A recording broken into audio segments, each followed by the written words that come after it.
In a region renowned for its traditional bread and pasta, what does it mean to Andriani SpA to be a pioneer in the gluten-free space, redefining local food heritage for a global audience? Well, gluten-free for us, it was an opening to introduce more diverse raw materials in the people's diet, but also in the crop rotation of local farmers. And so it's a way to rediscover a nearly lost food heritage that speaks about legumes as a much needed plant-based protein source, which is of course a nutritious and more sustainable option in a world of more and more animal-based protein diets, unbalanced diets, and generally speaking, wrong eating habits and wrong food production models. Thank you, that's really interesting. And then we were wondering what advice you would offer to companies looking to integrate sustainability and social responsibility into their core business strategy. Well, first of all, to think out of the box, because creativity is the engine that leads humanity forward. If it was not for creativity, we would be still dealing with inventing the wheel. And so just to say what creativity does for innovation. And so creativity, open innovation, collaboration rather than competition with other companies.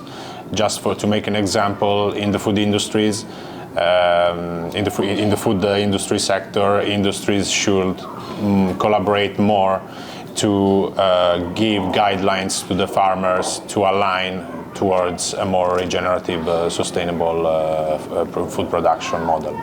Oh, great, thank you. And how does Andriani engage with local farmers and suppliers to to ensure sustainable sourcing and support regional economy? Well, we give primary importance to farmers. We give them full assistance in terms of technical agronomist specialties. We assist them from the harvest from the sowing to the harvest. We provide them with the seeds of the varieties that we use to produce pasta.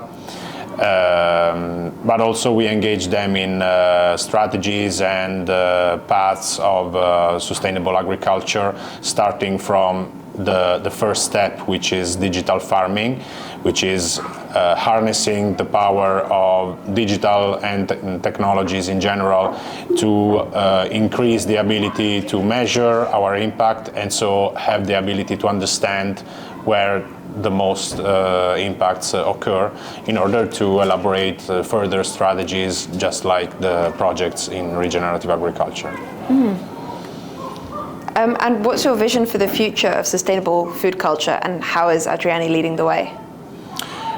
Well, Andriani wants to lead the transition both on the ingredient sourcing side, so bringing more diverse crops and products to consumer tables, because the real turn happens, the real transformation happens when consumers understand their role, and so they make more conscious food choices. On the one hand.